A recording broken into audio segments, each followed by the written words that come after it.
Vermillion Local School District Board of Education regular meeting of Monday, October 14th, 2019. Call the roll, please. Mr. Stark. Here. Ms. Ennis. Here. Ms. Russell. Here. Ms. Stepp.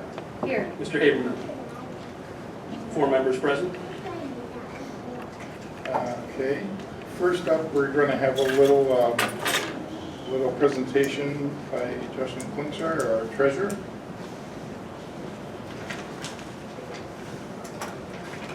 Good evening, everybody. So if you haven't done so yet, if you have a phone or device that you'd like to log on to, you just need to go to www.kahoot.it and then type in the PIN number, which is 770665. And with that,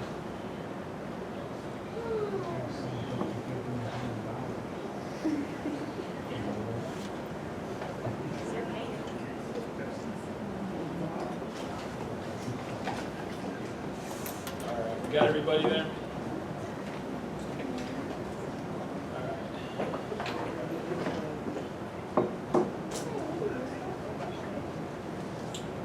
So on your phones, you'll see a couple different colors pop up here. One of the questions, please answer this, do you pay more property taxes than surrounding districts? Or do you feel that you pay more property taxes than surrounding districts?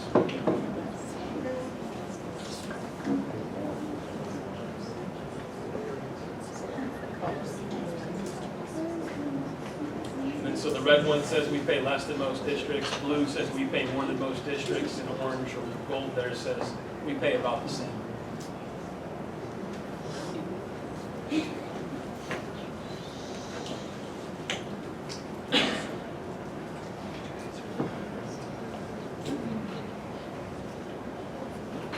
About 15 seconds left here to vote.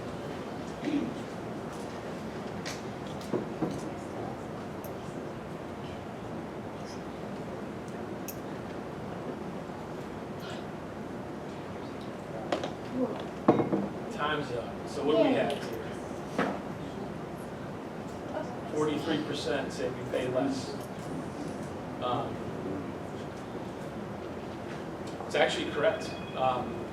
Believe it or not, if you were to place a $137,000 house in Huron, Firelands, Edison, Norwalk, Margaretta, Amherst, Midview, Western Reserve, Sandusky, Perkins, or Lorraine, you would pay the least amount of property taxes here in Vermillion than you would out of everywhere else. Vermillion, for a $137,000 house with assessed property value, property taxes would roughly be $2,324. Midway point for Margaretta is about $2,602, and Lorraine's $3,170. So at all those school districts, property taxes are the lowest here in Vermillion than any of those surrounding districts.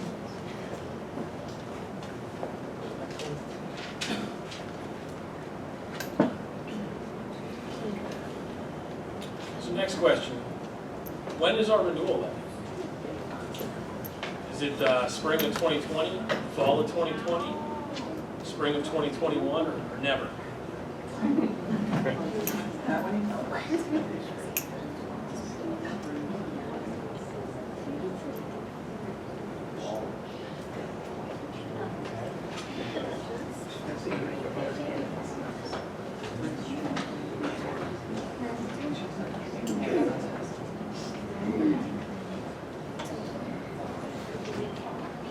I gave you a trick question. Most of those things are all true. So what I'm trying to get across here, though, is that our emergency levy, it was originally passed May 3rd of 2011, and then it was renewed again in March 15th of 2016 with a 65% margin of vote. So we're going to have ballot language coming up in either November of 2020 or spring of 2021 for that renewal levy. It's going to be coming up.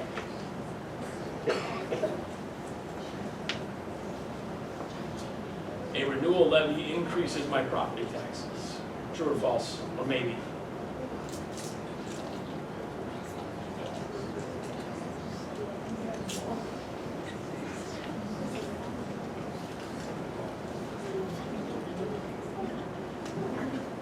False. Very true. So how all this works, House Bill 920, it freezes all of your real estate millage at the dollar amount that the collected, the levy collected the first year, and the exact millage that went into effect. So as property values rise, House Bill 920 reduces the effective millage rate to continue collecting the same it did the first year it was passed.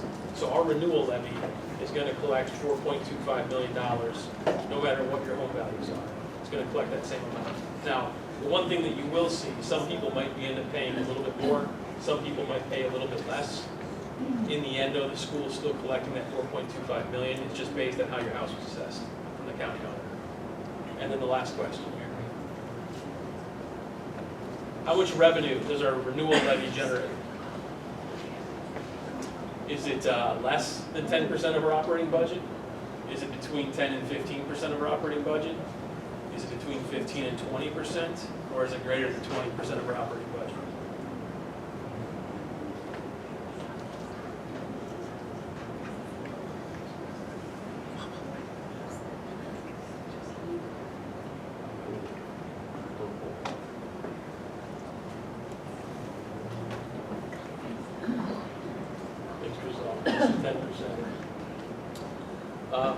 So again, I let you know beforehand, we collect about $4.25 million from that emergency levy.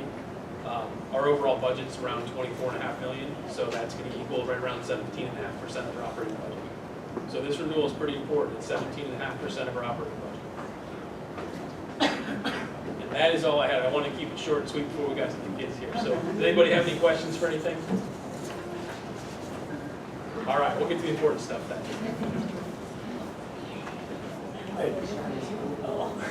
What's your name? Haley, What grade are you in? second, Who do you teach? Mrs. Becker, And what would you like to do this job? be a teacher. All right. Go back in the line and we'll come, you're going to say the pledge with us. Right.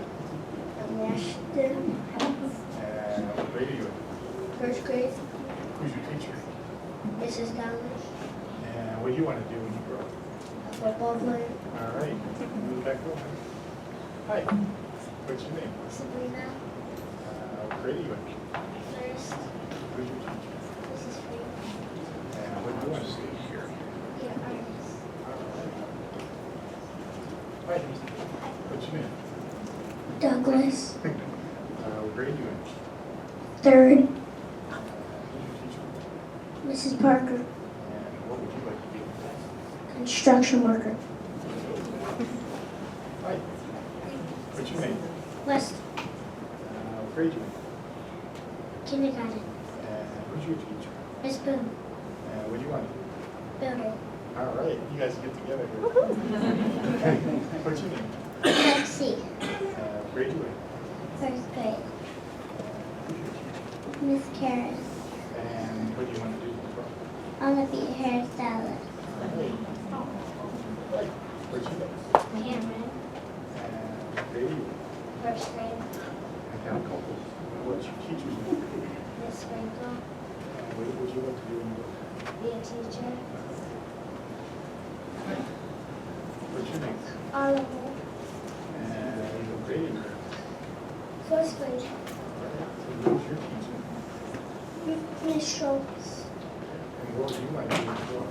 be a pilot. What's your name? Maxwell, What grade are you in? kindergarten.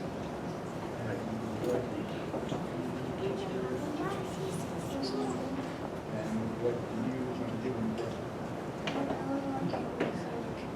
You want to work at Tilbury Furniture? You need a new sponsor. What's your name? What grade are you in? Who's your teacher? Mrs. Holler, And what would you like to do when you grow up?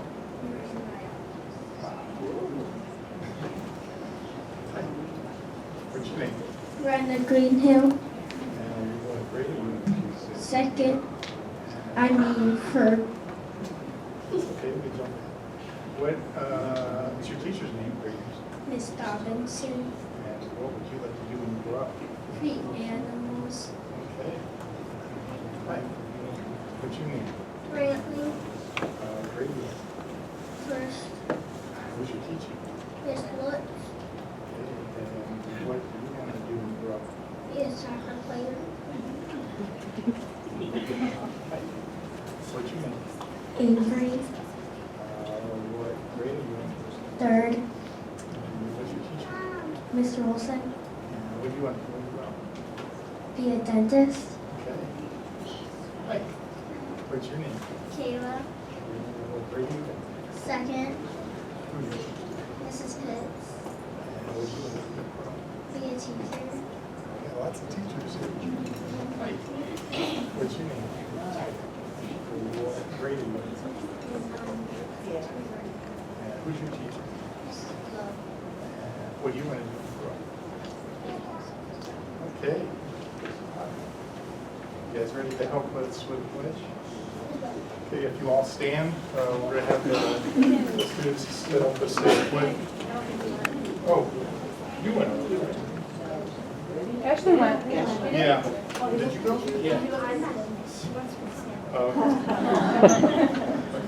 We'll say the pledge followed by a moment of silence. You guys ready? I pledge allegiance to the flag of the United States of America and to the republic for which it stands, one nation, under God, indivisible, with liberty and justice for all. Thank you all the parents again for having their students come in. Okay. Next up on the agenda, we'll have a student liaison report. We're going to have Mrs. Bagel, our assistant principal at the high school, and she is going to talk about some programs going on in the district.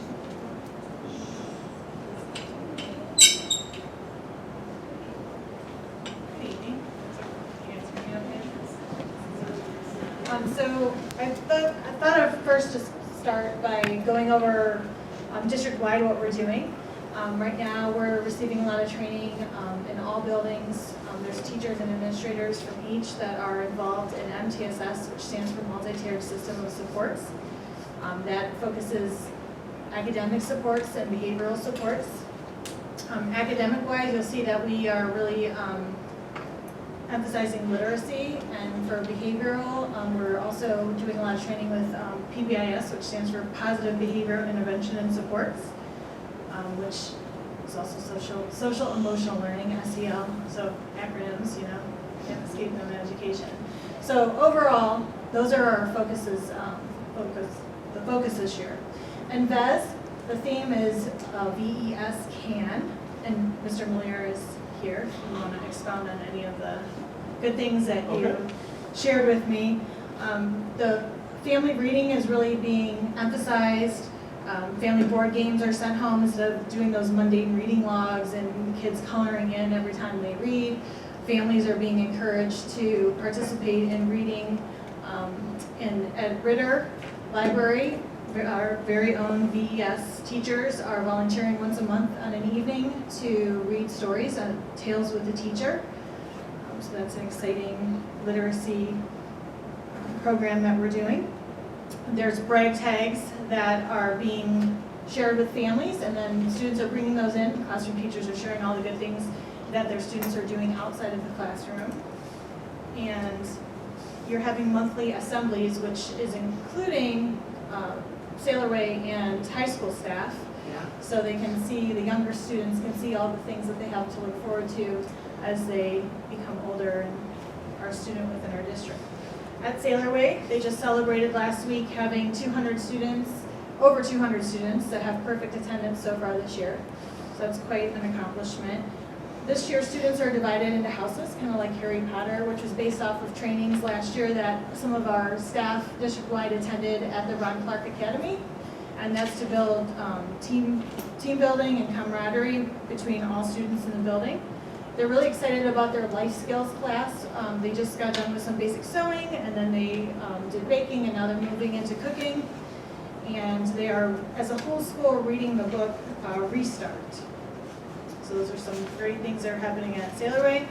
And at VHS, on Tuesdays and Thursday mornings, we have doc time. That's an intervention time that students can, it's about 30 minutes. Students can either request to see a teacher, or teachers request them in some subjects that they might need some extra help in, which has been really successful.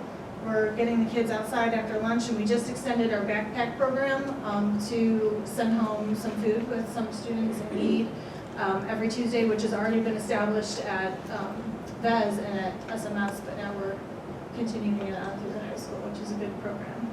So those are just kind of a short recap of all the wonderful things that we have going on towards the beginning of the year.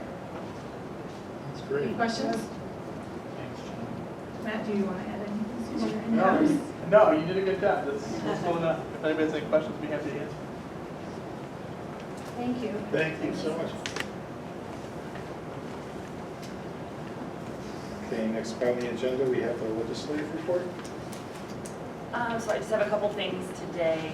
Senate Bill 26 is one. This is one I touched on before, so it seems to just kind of be moving through now. I think when I mentioned it before, it had just been introduced.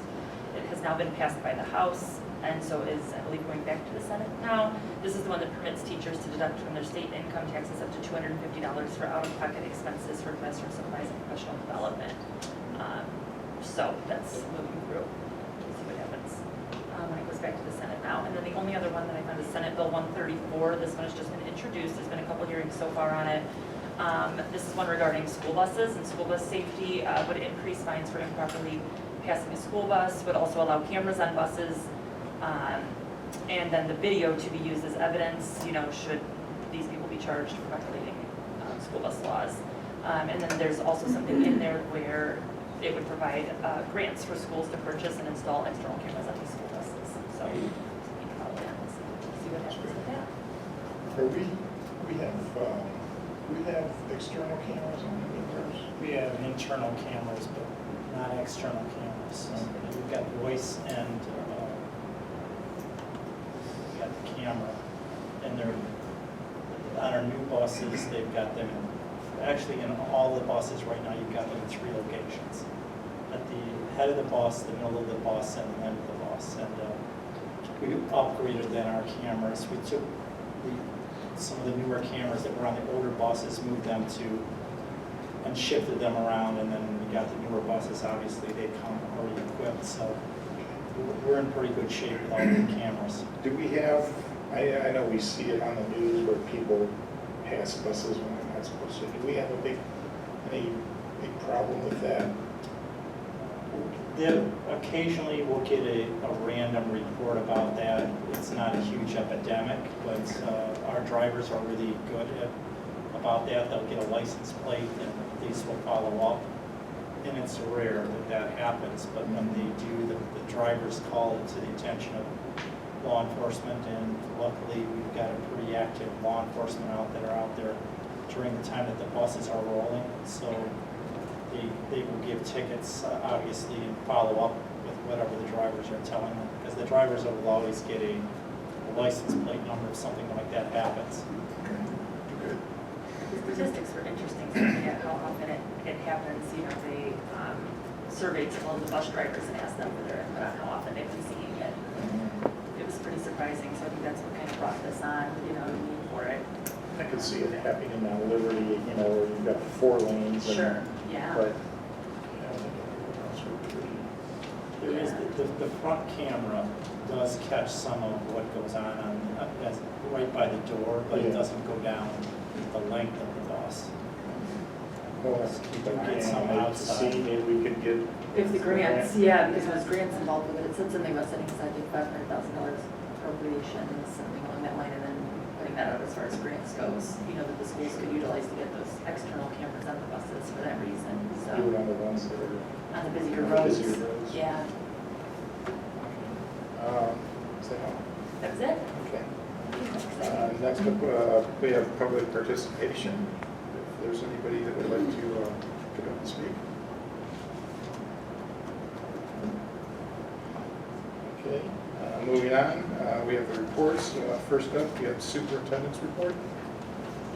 The first item on my report tonight was to tell you a little bit about a leadership conference that was put on through the Ohio High School Athletic Association. And I was going to just read this, but Andy's here and he attended it. And so Andy, would you mind telling Sure. more about it than I would say just off of the email that I've got here? I thought that this was a pretty neat thing, and it sounded like something that maybe the community would want to hear about. Sure. So the Ohio High School Athletic Association holds a student leadership conference every year. It's actually the largest student leadership conference in the nation. This year there are over 6,500 kids there from all over the state. I contend that we probably traveled the furthest of anybody there. We're like any further north, we're on the lake, and so we travel. It's about a 2-hour drive, obviously, as you guys know. It's on the Ohio State campus. Every year I like to take a different coach to kind of help spread the word. This year I took Coach Habermill, and they take sophomores or juniors that are student athletes. I get some nominations from the coaching staff who might be someone has shown potential for good leadership or is a good leader currently. And I'll just mention their names: Michaela Lindo, Jack Wells, Allison Leopold, Ethan Young, and Jaden Bearden. A lot of you know who those kids are. Great kids and great representatives for us. So this year was about respect, and just talked about a lot of great speakers, some great messages, really honestly powerful, emotional messages. It's a great event every year. It's a little bit, I don't know, a little, if you're not comfortable, in between speakers, you get up, you're, dancing. They have little activities in between the things, so you're kind of getting out of your shell, which is really good for the kids and Coach Habermill and I, for that matter. So it's a lot of fun. The kids, I've heard some great feedback from the kids, or even the kids' relatives that kind of stop me and say, "Hey, so and so really enjoyed it." And so it's a great thing to try to do, just to aid in the development of our kids, which is what we're here all about. So it was a really cool event. So you said you took 4 now? Five kids. Yep. Again, some schools that are in Columbus, they've got bus loads, but we're trying to get as many as we can. We have to leave pretty early in the morning, and so we take a select handful, and it's actually kind of better because we get to really, interact with those kids, both on the drive down, the drive back, and get their feedback. And I think it's a lot better than having, say, 20, where you kind of lose some of that connection. So it actually works out really good. Thanks for Yeah. sharing. Can you, Thanks for before you leave though, Yeah. what dance did you and Coach Habermill do? Oh my gosh. Can you show us? That's a great question, Phil. Gosh.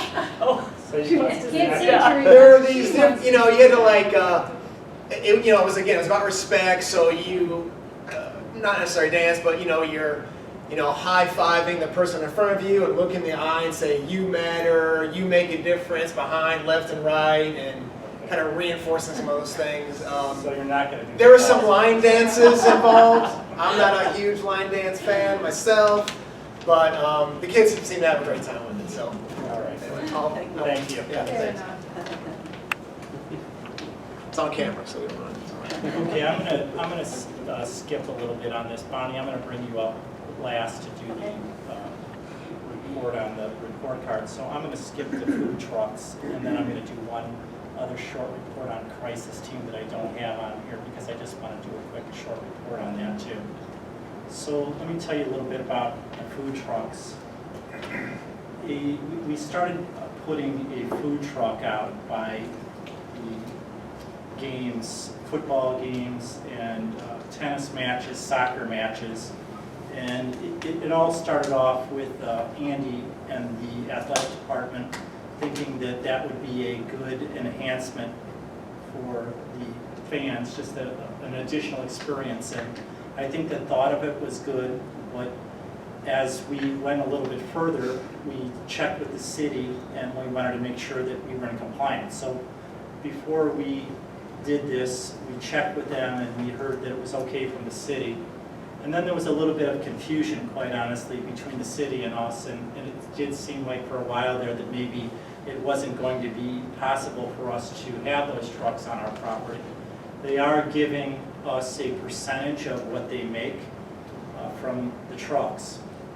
But the more that we thought about this, we wanted to be sure that we were really communicating enough with the boosters. And I think that we could have done, myself mostly could have done a better job of communicating with the boosters. And I called them all together before the last football game, and we discussed what the ramifications would be if this truck would be to continue and how that would work out. And I also spoke to the one vendor that was coming here, it was Hawaiian Ice. It was one of the vendors, and they have approval through the ordinance and through the city to operate that truck. They've got all the licensure. And the driver, That's the one that's usually over at Novotny's, correct? yeah, that's on Township over there when they park on Novotny's property, so that's a little bit different as far as the ordinance goes and the jurisdiction of how that truck would operate. So I just wanted to let the board and the community know that in the future, the way that we're going to operate for now, and we're going to also have our band booster president do a little bit more talking with the owner of the truck that has approached us first, which is the Hawaiian Ice truck. But what we decided to do for now is to have the truck come only where there are no band booster concessions, because the problem with this can be is that they're cutting possibly into their business. They're taking a percentage of the booster business, and as we know, boosters are all volunteer work. They put a lot of time and effort into selling concessions on behalf of our students, and whatever money that they make from those concessions then go back into the kids' uniforms, into some of their fees, things like that. So I wanted to be sure that we just weren't doing anything that we shouldn't with the boosters and making sure that they were all okay with it. We're still having some more discussions about this, and this could be something that's fluid too. I think at the end of every season, we need to review this again. We need to talk to the owners of the food trucks and say, just because it existed one way this year doesn't mean that it might not change and look like something different the next year. So I don't want the food truck vendors to get the idea that it might stay that way. When we talked with the boosters, the athletic boosters, they were okay with it, but they wanted to be unified with the band boosters. And it's not that the band boosters aren't okay with it, but they have a little bit of a different location too. When they're selling from the band, you know that that's on the visitor side of the football stadium, and they don't sell as much, so they have to work harder. And so, it's no offense to the people that own these food trucks, but they thought that it's best at this time that they don't let the food trucks sell during football games. So we're also, though, thinking that maybe this vendor might be able to work with the concession people in a little bit different way or a creative way. So I'm having our band booster president, Julie Krieger, will reach out to the owner of the truck this week, and they'll talk together and we'll see if there's any changes. I'll let you know if they decide to change anything. But for now, I just wanted to let you know what's happening with those trucks and what the ordinance does permit them, at least for the time being, to operate on our property, because it looks like that's the interpretation of the ordinance, and that's what the mayor has ruled, that that's the way it works. So, Where were they located? so for example, they on the tennis, when they've done the tennis matches, they pulled right up, right on Sailor Way Drive, up onto the grass, and people have walked right there and got their concessions. Andy, when they do the football, I know when they've done the volleyball, they'll park right outside here by the main entrance as people are coming in to get tickets. And once again, the boosters are okay with that. I haven't seen them during a football game. I must have just been busy and missed them. They'll park where the athletic booster concession building is. They'll park, what's that, just east of that white brick building there. So kind of by where we have the one pass gate on Sailor Way, they'll kind of be in that grassy area there. At soccer, they're just on the other side of the storage shed there. So that's where they'll be the next time for the Correct. next soccer game, because we've got a playoff game on Yeah. Thursday. So she'll be there, and that's athletic boosters, but they won't be there for the football game. Okay. We've got, what, 2 more or 1 more home game? I Two more forget. games. So they will not be there unless something drastic comes up differently between Creature and the band boosters. So we'll talk about that. And they're the only ones that have, There's 2 other food trucks that have licenses, but they haven't chosen to come. And then we would work with them in a way that we'll see. It's really not an easy business, because it's not like they're competing with our concessions to begin with, and but on days we don't have any, that might be a, it's an enhancement. It's nice Yeah. because the people have complimented, especially what this Hawaiian Ice truck has done. She's got a dream board out on their truck. I've heard that she's talked with our students and developed a lot of good relationships by just having her truck open and talking about. She's an alumnus. Yeah, she graduated in 2006 from Vermillion, and such a very nice person. she might want to switch over to hot chocolate soon. Yeah. Well, that's another idea that she might be coming up with, is if the boosters are willing, and I said, make sure that you're communicating with them, but she might try to operate inside as well. But I said, make sure that you're talking with them. And Andy, I didn't tell you that today because I just talked with her later this afternoon.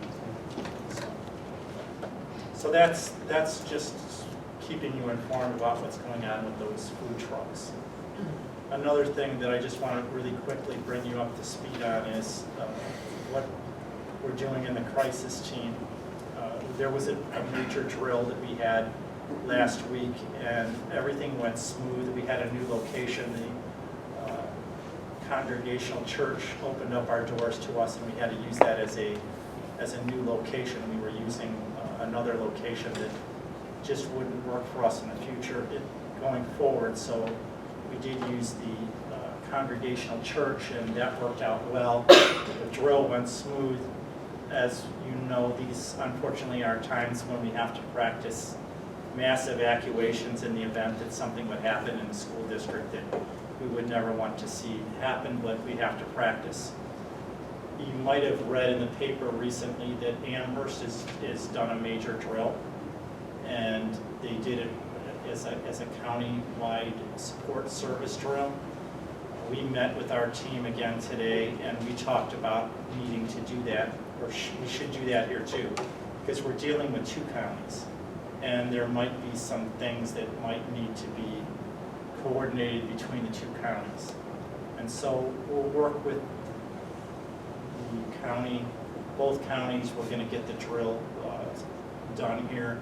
They did that on a day that teachers were not in the building, but there were some teachers that volunteered, so we'll structure it the same way. We're not here to cause a panic amongst the kids or the teachers or anything like that.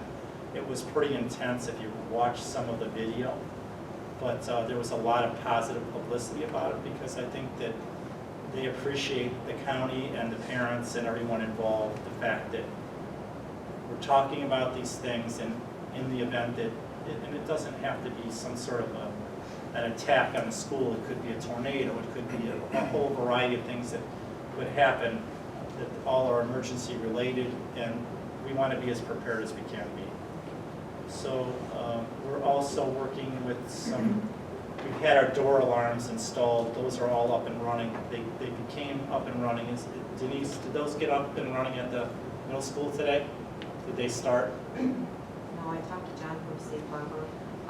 They're actually starting tomorrow. All right, so. They had one more problem with the. All right, so in all the other schools, thanks, in all the other schools that we've got the door alarms on, and what we're seeing, that's really helped a lot, I think, especially at the elementary and the middle school, just who's coming in and out of the building, how they're getting in and out. It's just much more organized, and it's much more controlled. Also, the biometrics thumbprints are on the doors. That's going to be going active over at the field house, which will be a big change. I think in general, we've had some glitches over at the elementary school, a little bit at the middle school, a little more at the middle school.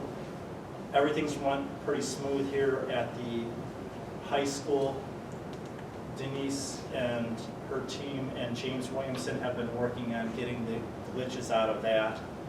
But just, I wanted to update us a little bit because, as you know, we passed that levy and some of the money has went toward these things.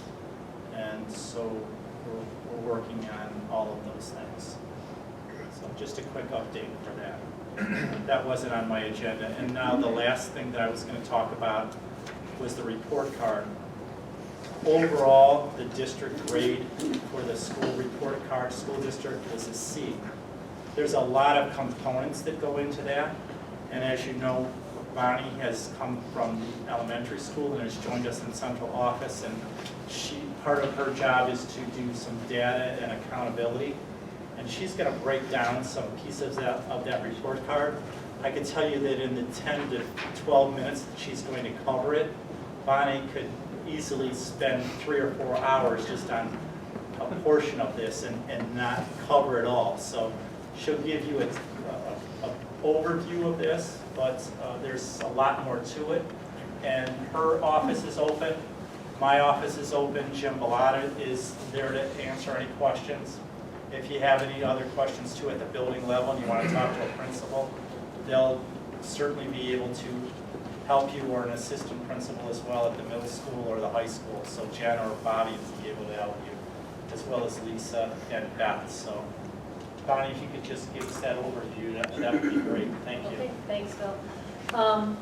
So the report card was released in the summer, and we do have a C overall in the report card, which puts us in company with 281 other districts in the state of Ohio, kind of right in the middle of what is expected of schools. The report card is made up of those components you see on the slide. The first two, which going from left to right, achievement and progress, are each 20%, and the other 4 are 15% of the overall grade. It really is like a report card where things are, have point value, and then it all averages together at the end. So some are a little bit easier to understand than others, but I'll do my best to explain them. I don't have perfect understanding of everything, but I've been looking at a lot of different things. So in some of those components, we're close to the next step up, and in some of them, we're close to the next step down. So when you put it all together, it does average out to a C. And I handed you a copy of just some notes, and I think Phil had sent that to you earlier. There's just a couple of things I changed in there in terms of the way that was. So if we look at the first component, which is achievement, achievement has 2 parts to it. There's the performance index and then the number of indicators. The performance index is kind of like a weighted average of a grade. So kids who score in the highest level of the OST or the end of course exams get like a 1.2 times their score, and then the accelerated gets 1.1, I believe. Proficient is 1.0, and then those that are below proficient get less than 1. And so you add those all together with your numbers of students to come up with a performance index, which is why it's worth 120 instead of 100. So we, this is the one on the left, had an 88, which is a 73.3%. The indicators are all of those tests that the kids take, the OST grades 3 to 8, and then those high school courses that count on the report card. Not good news there in that we only got 8 of those indicators in that possible 24. There's really 21 tests, and then there's some other indicators that go along with it. So of the 21 state tests that require 80%, we had 6 that met that. And then there's an end of course retake that only is a 25%. We met that, and we met the chronic absenteeism indicator, which was something we didn't meet the year prior, so that was a positive thing. And then there's also what's called a gifted indicator that's part of that, and it's made up of several components.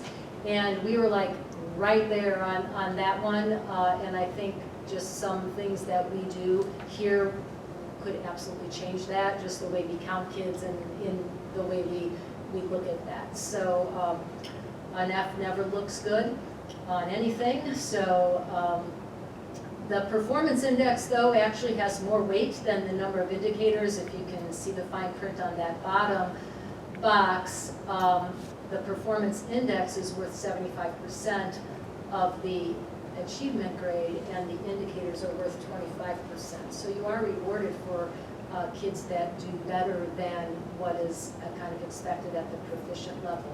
So that overall component is a D.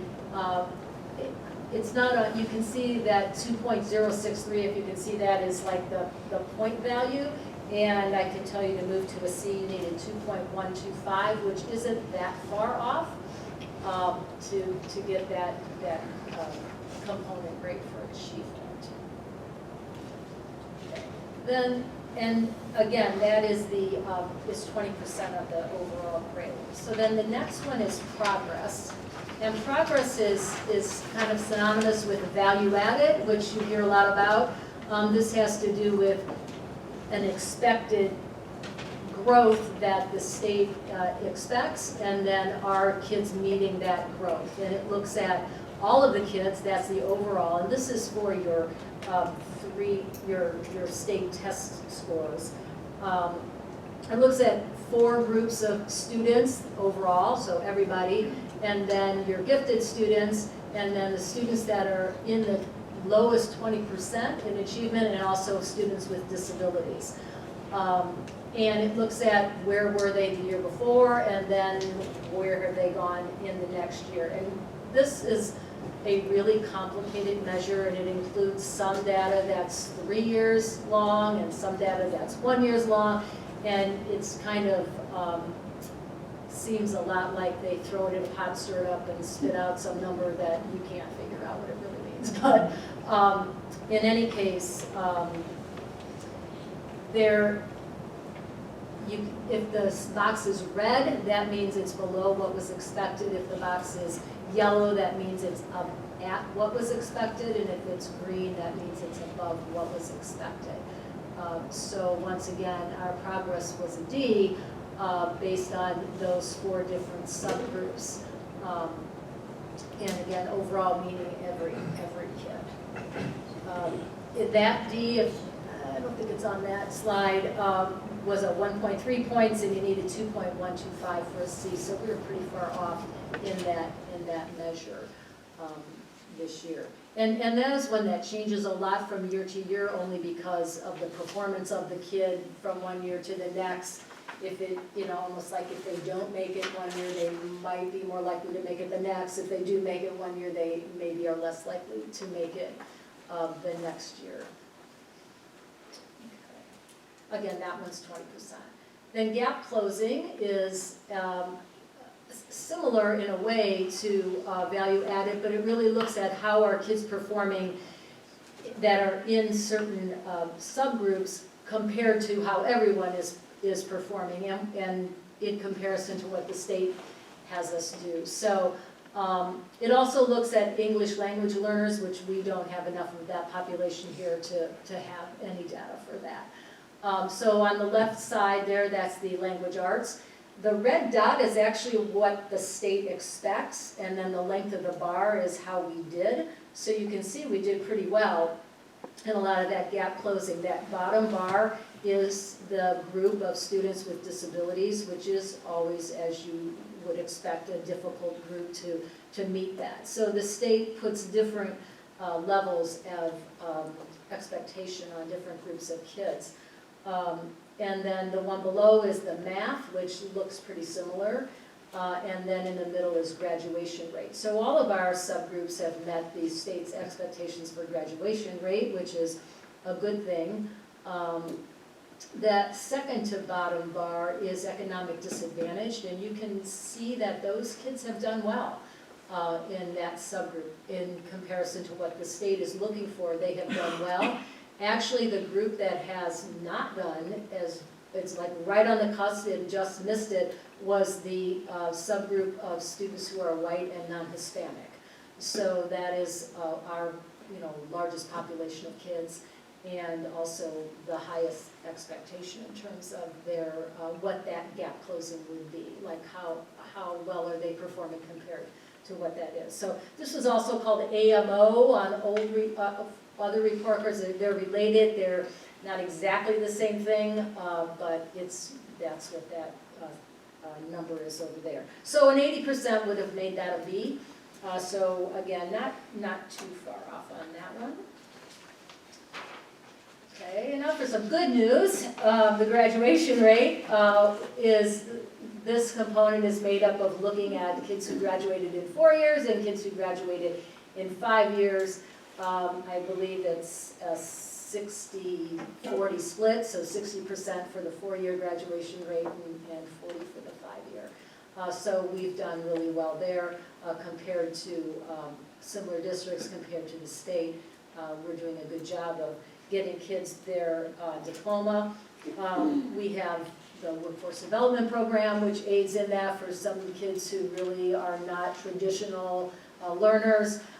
We have kids who go to EHOVI that are meeting their needs, and then of course the population of kids who are more college bound or hope to be college bound. So we've done a good job at getting that graduation rate where it needs to be.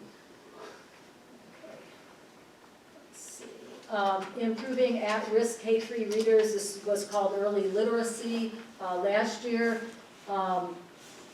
This is also an interesting component to look at. Of course, this was something I knew a lot about.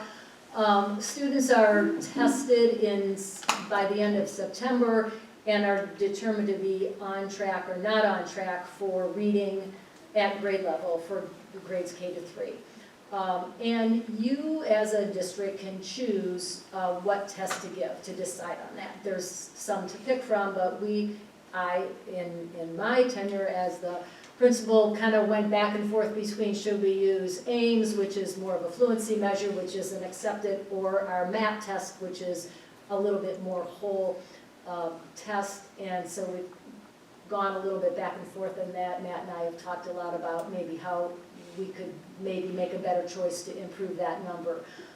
So kids are given an on-track or not on-track designation, and then the following year, you get credit for kids who were not on track who now are on track. The only way a third grader gets on track is if they pass the OST.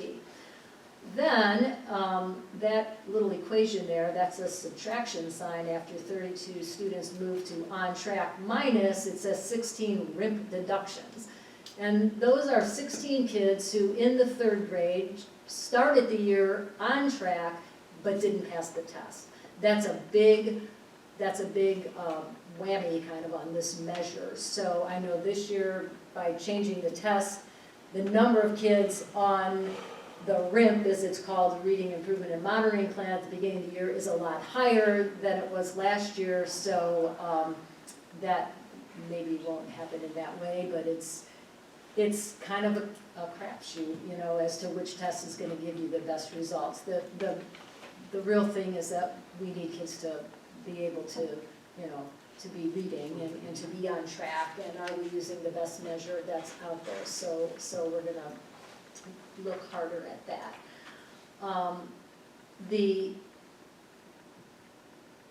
There were 51 kids last year who started not on track. And so that was, we did move a lot of the K1-2 kids to on track, or would have if we had used the same measure, I guess. But it was the kids not passing the OST that was what hurt the number on that one. Good news on this one, though, is that we did have 100% of the 3rd graders meet the requirements for promotion.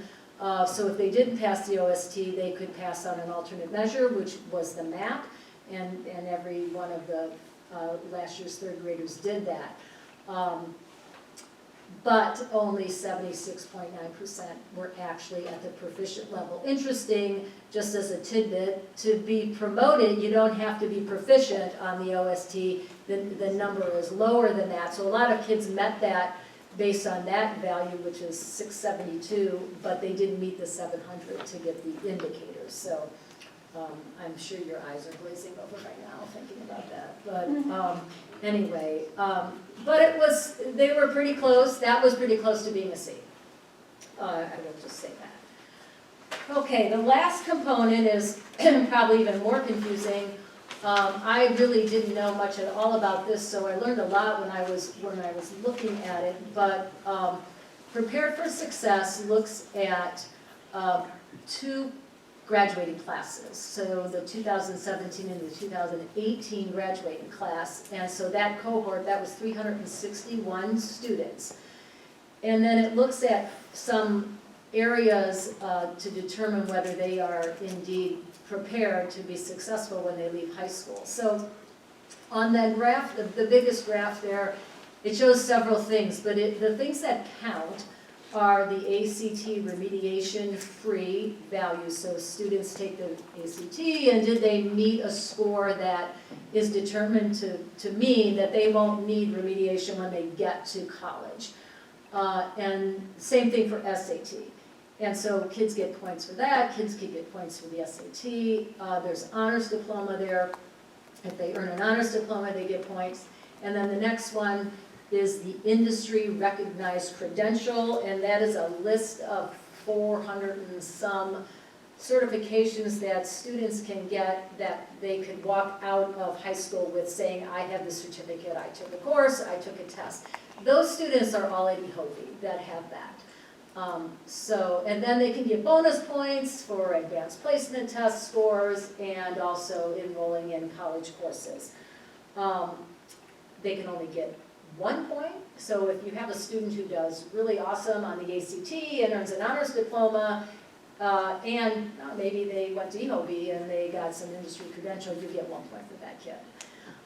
Then they could get like 0.3 bonus points for getting a 3 on an AP test, but if they took 5 AP tests, they still only get 0.3 points. So if you're trying to figure out the math, you can't on that because those are percentages actually, and the numbers are not even on there. So it's because you can only get 1 point for that. So I was curious about the industry recognized credential and went looking around for that, and I looked at other schools that had gotten better scores on this and to see, well, what are they doing? Well, it's not in that area that they're doing better. They're doing better in that their students are doing better on the ACT is really the bottom line. Those are some things I know we're looking at through that MTS process that Jen talked about what kinds of things can we do to prepare kids in high school better for ACT or prepare them better to be remediation free so that they can be more successful when they go on. So that's, if you look at a Rocky River who had an A in Prepared for Success, that bar for remediation free is going all the way to the end. Okay, but they have fewer kids who are getting the industry recognized credential than we have. So that's where kind of it all comes down to. So that is the last of the components. So then I just kind of broke that down in points. That's where that all came from. If you look at that C that we have, it's kind of a C minus. It's kind of towards the bottom of the C there. So we've got quite a lot of ground to gain to move the overall report card grade to a B. In fact, if we just do the math, even if every single component went up by 1 letter grade, we'd still have a C, which is, I think, why a lot of districts have a C. You just don't make enough movement. So I think all of our goal is to move that report card overall score up and if to do that as a B, well, there would be lots of scenarios we could look at, but if we improve by 2 letter grades in one of those measures, those that are 20%, and in some of the other areas we we could probably do that. And I think that's, what the goal should be, is to look at how can we improve student performance. That's really the bottom line of what's needed. You can look at a lot of different things, but everything's really tied to the performance on those state tests and and how well they perform, their performance index, and the same thing with like the ACT for that other component. Lastly, I just have a slide here that shows how we fare compared to the other schools in Lorain and Erie County. 2 schools have an A, those are Avon and Avon Lake. 5 schools have a B, 8 schools have a C, 5 have a D, and none of the schools in Lorain or Erie County have an F. So you have that information there. I know that this has been talked about too in a former meeting that I was at here. I think Justin talked about the median income and how that looks. So there was an article in at Cleveland.com where they looked at this. If you looked at the median household income, you could predict what the report card score was going to be, and we're right there where it says we should be. That guy took an interesting look at things and said, well, what if we rank schools by median income, and then we rank them by performance index, and then subtract those two and see our schools performing better than we expect from this graph, or not as good as we expect from this graph. And so I looked at that for our Lorain and Erie County schools. There's a lot of flaws in the math. He does say that in the article. There's things about figuring out that income that maybe aren't as accurate as they could be. So to take that with a little bit of grain of salt. But we're, a negative number, which is not a good thing. That means we're not overperforming, but it's not far off from the 0. We're kind of right where we're sort of expected, but there are some schools there that are doing things, Huron has a really high on that chart. So it's just another way of looking at things, but kind of interesting. And that's it, I think. Yes, it is. So, yeah, any questions, just feel free to ask, and Thanks, Bonnie. Thank Just you. an overall comment and statement about the report card. There's just so much to say about this, and so much to study, so much to analyze. And when it all comes down to the end of the day, to have an F on the report card is not acceptable. And I'm sure that any district that has any Fs on the report card would feel the same way. There's teachers in the audience tonight that are here. If we were to ask them, if we were to ask any teacher here, it's heartbreaking, because they work hard every day. They come to work and they say, boy, that doesn't really represent us. Well, unfortunately, whether we like it or not, it does. It's the only game in town. And one of the things that we have never done that much is emphasize that test. But we're going to continue, now that Bonnie's in the position that she's in, she's looking at the data, she's looking at ways that we can improve. As she said, we're close in some categories, and we can get a better grade, we believe, by doing some simple things. But we need to improve. I'm not going to sugarcoat anything and say that we're happy to see any of those grades on there.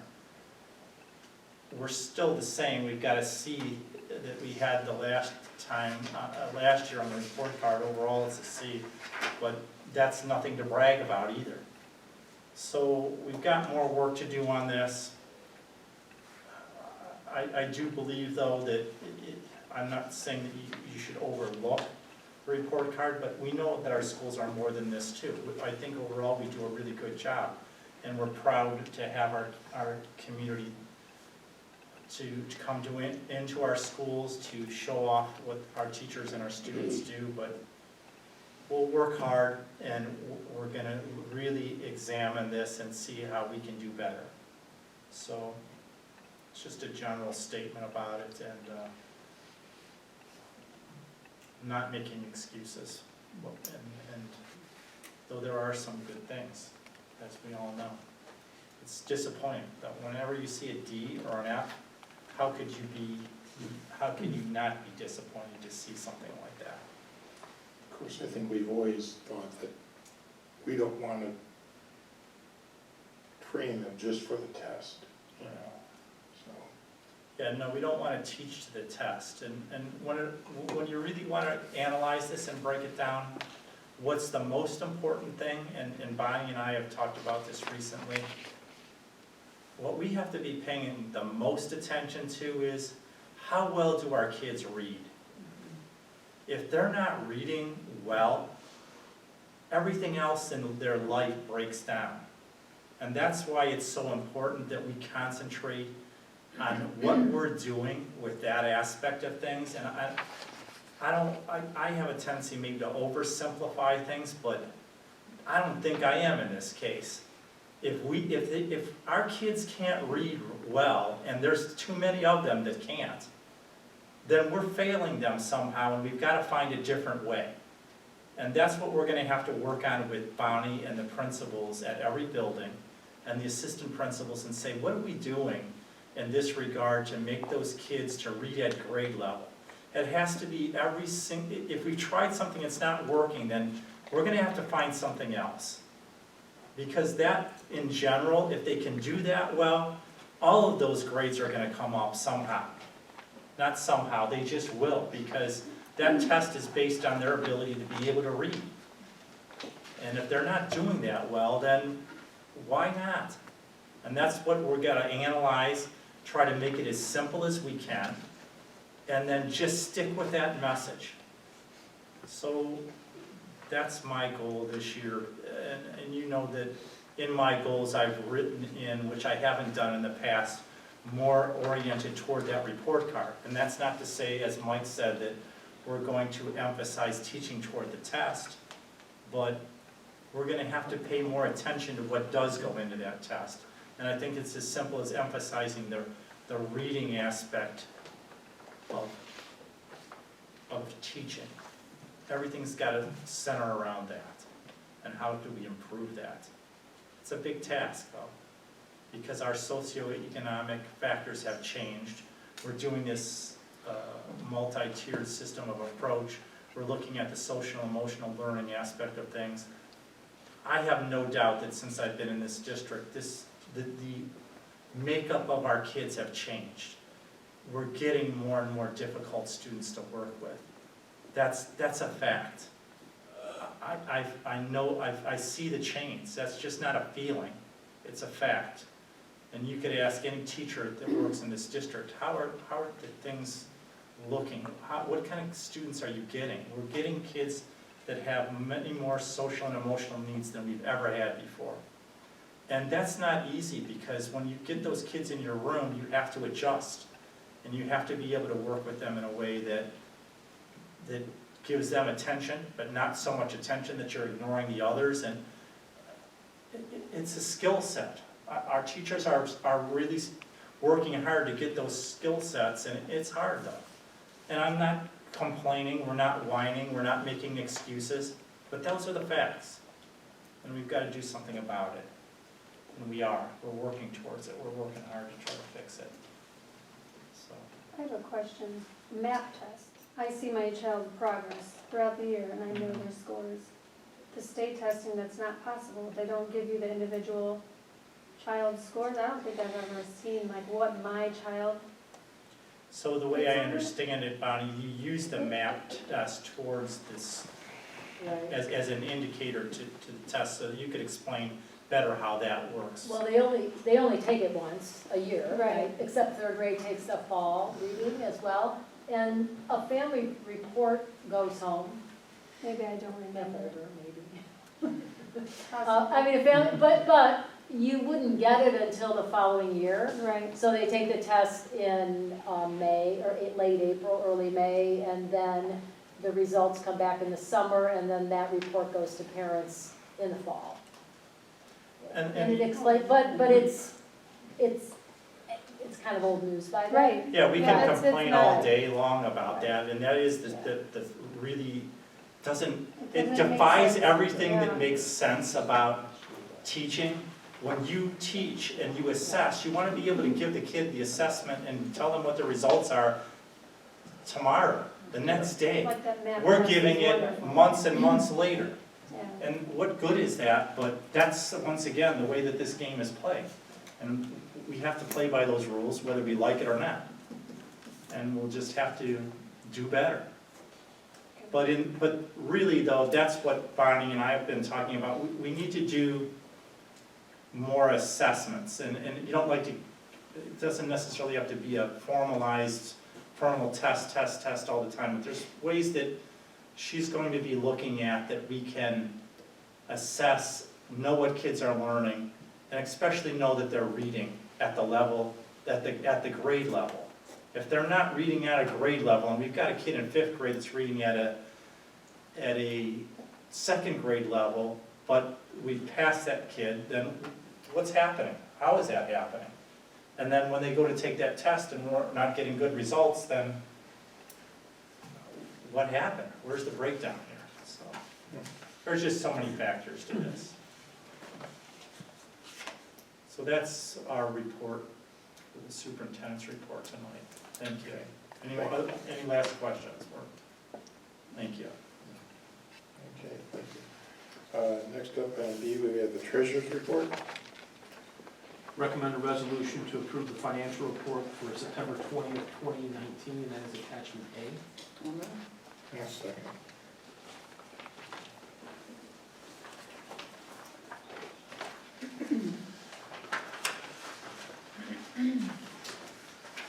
So looking at the first table, taking a look at our general fund revenue, through the month of September, we've received $9.9 million in the general fund revenue, compared to $9.6 million last year, $9.1 million in fiscal year 18, and $9.6 million again in fiscal year 17. So as I'm seeing everything come in, our taxes, our open enrollment, everything else coming through, the district's on pace to collect slightly more revenue than was collected last year and fiscal year 17, based on these numbers currently. And the one thing you want to keep in mind is we have another tax collection in February. Based on the percentage that we collect on those taxes though, this could significantly change. Looking at revenue by food service for the month, through the month of September, we received just over $35,000 in food service revenue, compared to $94,000 in fiscal year 19, $100,000 in fiscal year 18, and $90,000 again in fiscal year 17. Now, keep in mind, the timing's a little bit off with these things. We did not receive a reimbursement from the school nutrition program in July or August because we did not sell any lunches. And historically, we received a June payment during the month of July, but we collected that in June. And then we also historically didn't start school prior to, historically we started school prior to Labor Day. And so we had a little bit of revenue for the month of August in there, which we didn't have this year either. So once everything manages to catch itself back up, we should be on pace with the revenue that we collect in every other year. And then looking at revenue for all funds, through the month of September, we received $12.8 million in all funds, compared to $10.2 million in fiscal year 19, $9.8 million in fiscal year 18, and $10.1 million in fiscal year 17. The reason for the revenue in fiscal year 20 being higher than years past is because of the transfer of nearly $2 million from the emergency fund, the 016 fund. I ended up canceling that fund out and moving it over to the general fund. So when I did that, it artificially inflated our revenues and our expenditures by $2.1 million. So when you account for that transfer, fiscal year 20 is in line with last year's revenue, and it looks like we're right around $10.8 million. Does that make sense? Just to do that. Taking a look at expenditures now on the general fund. Through the month of September, we've expended $6 million out of the general fund, compared to $5.4 million last year at this time. $6 million in fiscal year 18, $6 million in fiscal year 17. So again, we're currently on pace to be spending as we've spent in fiscal year 18 and fiscal year 17. Taking a look at food service expenditures through the month of September, we've expended $178,000 in the food service compared to $98,000 in fiscal year 19, $182,000 in fiscal year 18, and $150,000 in fiscal year 17. We've coded additional salaries toward food service and purchase services and capital equipment this year. So this year we're going to be trying to spend a little bit more money on that food service fund just to bring that cash balance down. And then lastly, when we take a look at all funds by expenditures, through the month of September, we've expended $9.1 million compared to $6 million last year, $6.6 million in fiscal year 18, and $6.7 in fiscal year 17.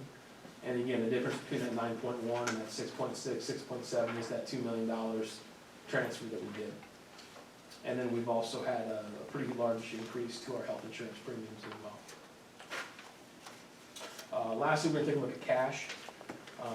Through the month of September in the general fund, we had a total of $20 million in cash compared to 18.9 in fiscal year 19, 17.1 in fiscal year 18, and 17.5 in fiscal year 17. Looking at food service cash through September, we have $235,000 in cash in the food service fund compared to $294,000 at this year last time, $186,000 in fiscal year 18, and $159,000 in fiscal year 17.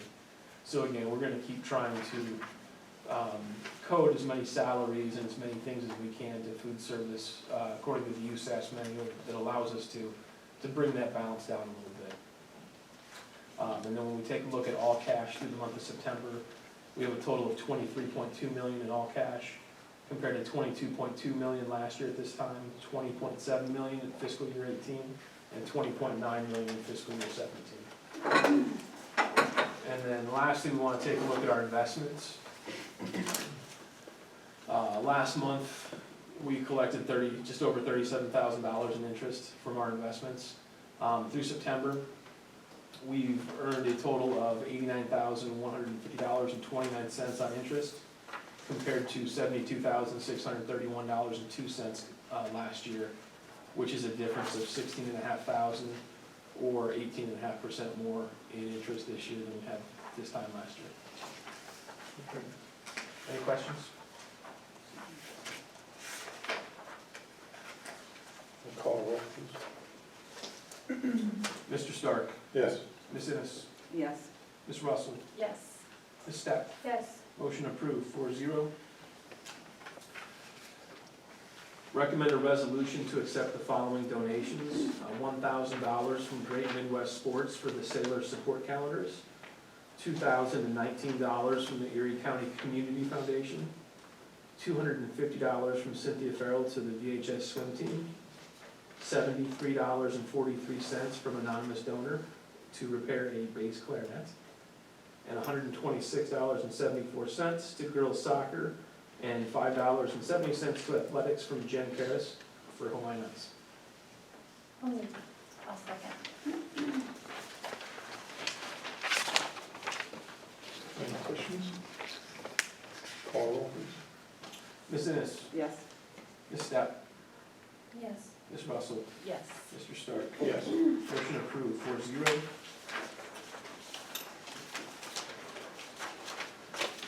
Recommend a resolution to approve the service agreement with BPI Information Systems of Ohio for $1,000 to update a few servers, and that's attachment B in your packet.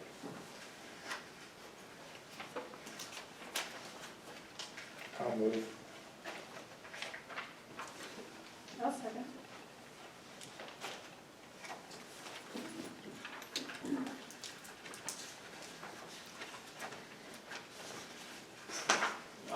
This is more of Sean's alley here. I'll let Sean explain this here. We have at the new building, we have a virtual server infrastructure. So it's 2 servers and a storage container that hosts right now about 30 other servers or computers. And that's to update that to the newest operating system. It's going end of support.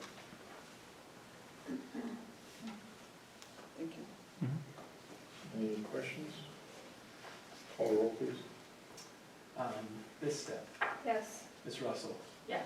Mr. Stark, Yes. Ms. Ennis. Yes. Motion approved 4-0. Recommend a resolution to approve the transfer from the general fund to the following federal funds. IDEA Fund 516 in the amount would be $218,266.95. Title I, which was Fund 572, in the amount of $43,320.70. Title IIA, Fund 590, and the amount would be $4,454.55. And lastly, Title IV, Fund 599, in the amount of $1,592. I'll move. I'll second.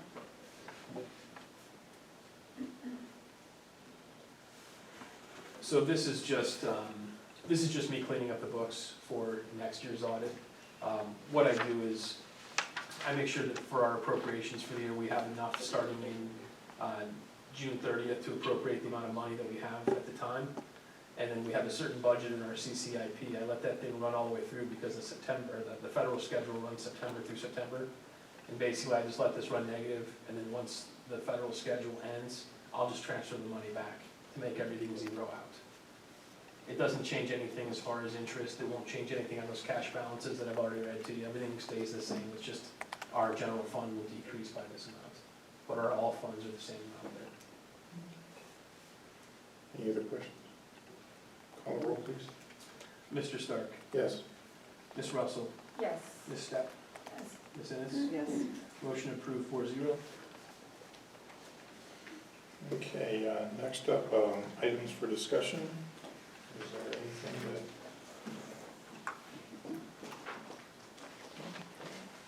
Okay, moving on, we have the consent agenda. The superintendent and the treasurer recommend that the Board of Education approve the consent agenda items.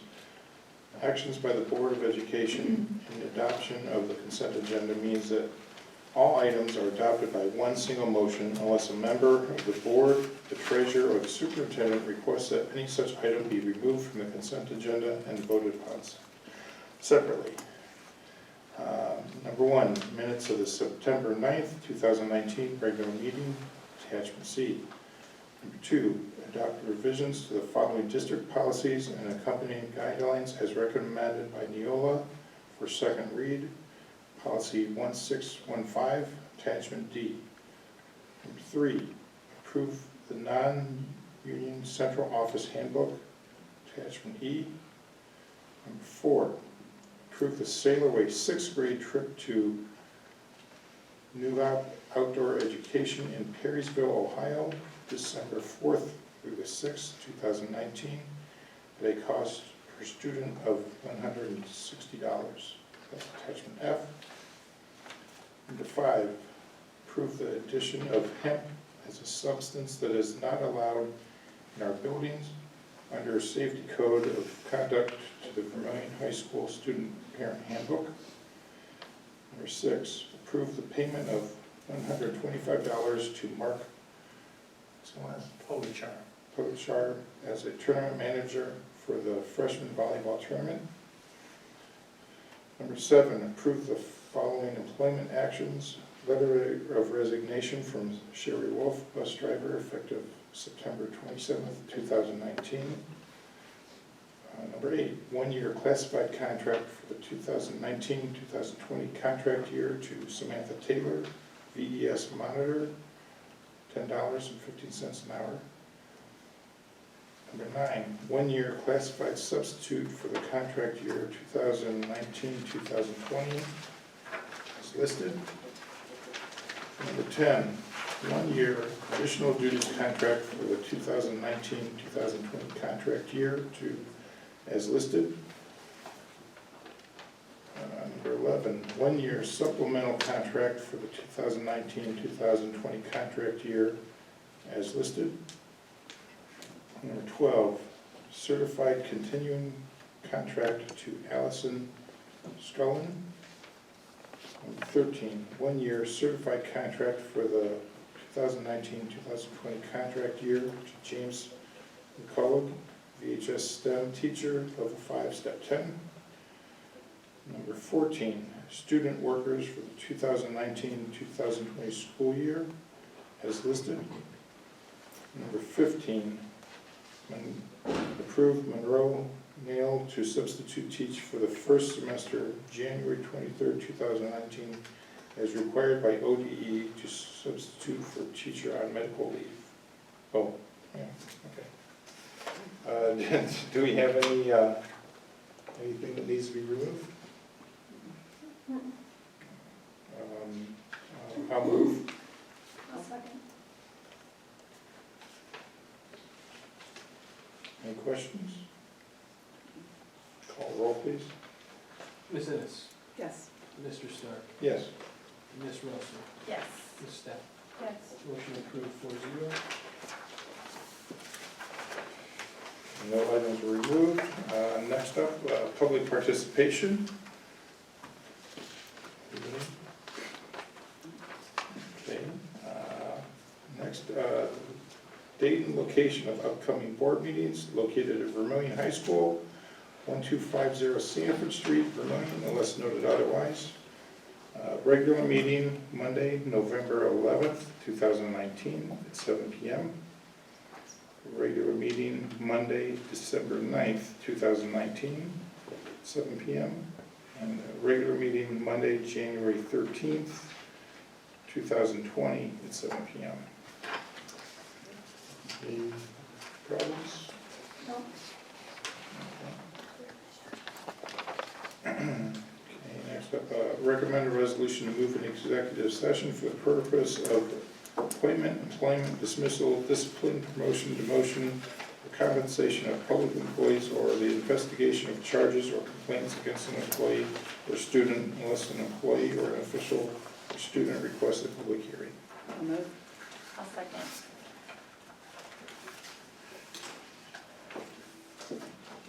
All in favor, say aye. Aye. Motion approved 4-0. Timeout 8:24. 8:25.